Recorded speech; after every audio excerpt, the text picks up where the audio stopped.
Bonjour à tous, bonjour à toutes, on se retrouve pour une nouvelle vidéo qui sera le book haul du mois d'avril.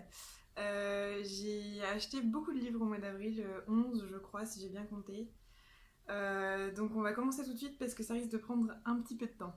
Ce mois-ci aussi, j'ai énormément acheté de Milady parce que j'ai acheté 1, 2, 3, 4, 5, 6, 7, 9 Milady sur 11 livres, donc ça fait un peu beaucoup.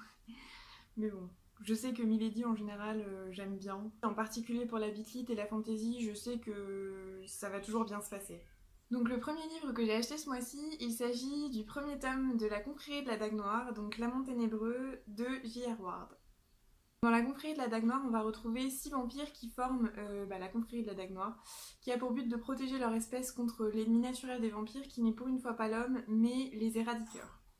Il faut savoir que la confrérie de la Dague Noire se compose de 13 tomes, je crois même 14. Il me semble que le dernier tome est sorti il n'y a pas longtemps en France. En fait, dans chaque tome, on va suivre un personnage différent de l'intrigue.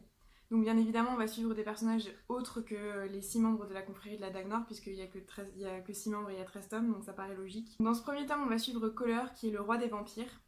Donc j'ai déjà lu ce tome-là, et j'ai également lu le tome 2, et je suis en train de lire le tome 3. Le deuxième livre que j'ai acheté ce mois-ci, il s'agit du tome 1 de Alpha et Omega, donc Le Cri du Loup, de Patricia Briggs. Dans ce livre, on va suivre Anna, une jeune femme qui avait ignoré l'existence des loups-garous jusqu'au jour où elle se fait attaquer violemment. Donc du coup, elle va intégrer la meute du loup-garou qui l'a transformée. Mais c'est une meute très violente qui la maltraite et qui la rabaisse tout le temps.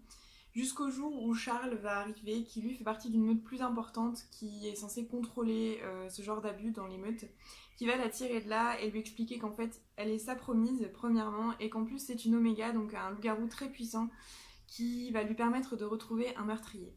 J'ai acheté ce livre parce que ça fait un petit moment que j'ai envie de lire des livres sur les loups-garous. C'est vrai qu'on a énormément de bitlit sur les vampires et très peu sur les loups-garous, et j'avais déjà vu La Meute du Phénix que j'avais adoré. Et c'est vrai que ça m'avait donné envie de lire plus de choses sur les loups-garous. Du coup, si vous avez des livres sur les loups-garous à me conseiller, je suis preneuse, n'hésitez pas à me le dire en commentaire. Le troisième livre que j'ai acheté ce mois-ci, il s'agit du tome 1 de Psy Changeling, donc Esclave d'essence de Nalini Singh. J'espère que ça se prononce comme ça. Dans ce livre, on va retrouver Lucas qui est en chasse.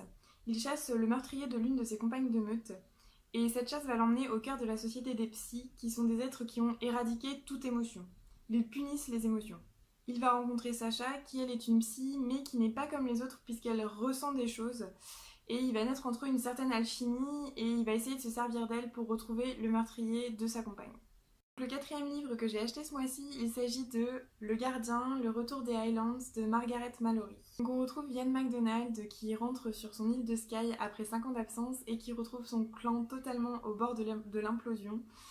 Il doit déjouer un complot, mais il doit aussi reconquérir le cœur de sa femme qu'il a abandonné depuis 5 ans et qui a depuis beaucoup changé. Si vous ne connaissez pas mon amour de l'Écosse, maintenant c'est fait. Moi il m'en faut pas plus, hein. Une rouquine sur la couverture et marqué Highlanders dans le titre, j'achète. Hein.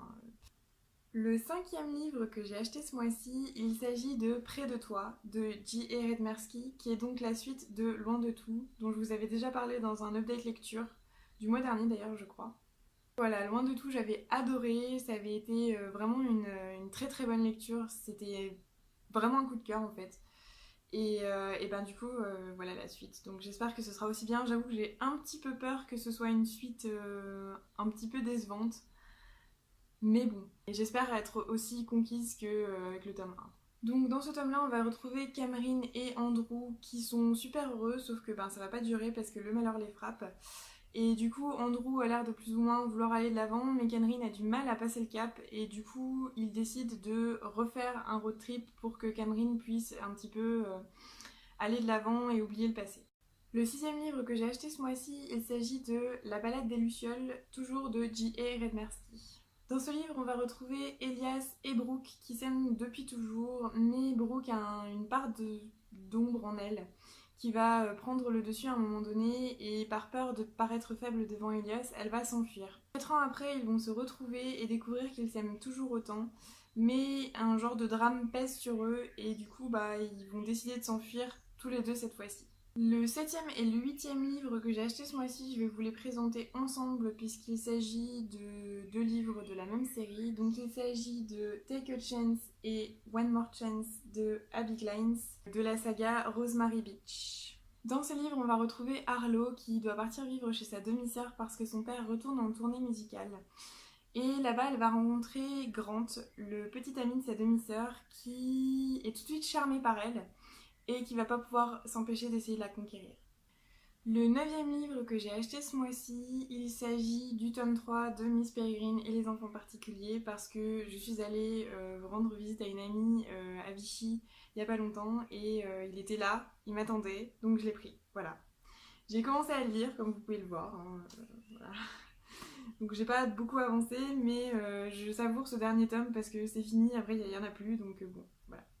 Pour ceux qui ne connaîtraient pas encore l'histoire de Miss Peregrine et les enfants particuliers, on va suivre Jacob Portman, un jeune garçon dont le grand-père lui racontait des histoires farfelues sur des enfants avec des pouvoirs un peu spéciaux quand il était jeune. En grandissant, il a fini par arrêter d'y croire et un jour, il va être confronté à la mort violente de son grand-père juste sous ses yeux.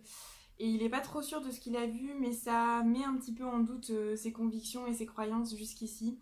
Il va donc se lancer à la poursuite du passé de son grand-père et essayer de retrouver les enfants particuliers dont il lui a parlé et avec lesquels il aurait vécu quelques années pendant la Seconde Guerre mondiale.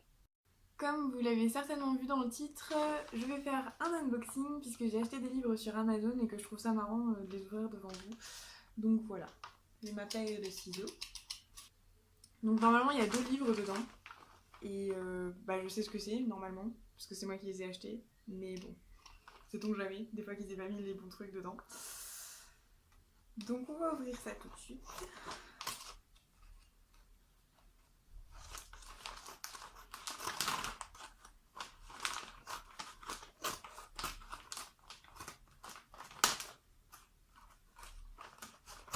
Voilà. Ça c'est ma facture. Donc, on va prendre d'abord le tome 1 parce que c'est un tome 1 et un tome 2. Donc nous avons le tome 1 de Chasseuse de la nuit, donc Au bord de la tombe de Jenny Ann Frost. Et donc le tome 2, Un pied dans la tombe, toujours de Jenny Ann Frost. Donc ces 2 livres-là, je les ai lus. Et du coup, comme j'ai beaucoup aimé la série et que je compte la continuer, je les ai achetés. Je pense que je vais acheter la série complète parce que j'aime beaucoup l'histoire.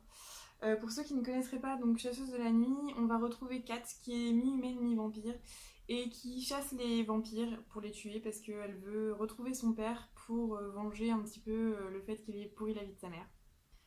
Je vous ferai peut-être une vidéo à part pour cette série-là quand j'aurai un peu plus de livres parce que c'est vraiment des livres que j'adore, en particulier pour les personnages qui sont juste hilarants, moi je trouve, et qui sont attachants au possible, donc voilà. Voilà, c'est tout pour cette vidéo, j'espère que ça vous aura plu. Si jamais vous avez lu l'un de ces livres, n'hésitez pas à me dire dans les commentaires ce que vous en avez pensé, ainsi que ce que vous êtes en train de lire en ce moment, ça m'intéresse. Je vous souhaite de très bonnes lectures pour le mois à venir et je vous dis à très bientôt.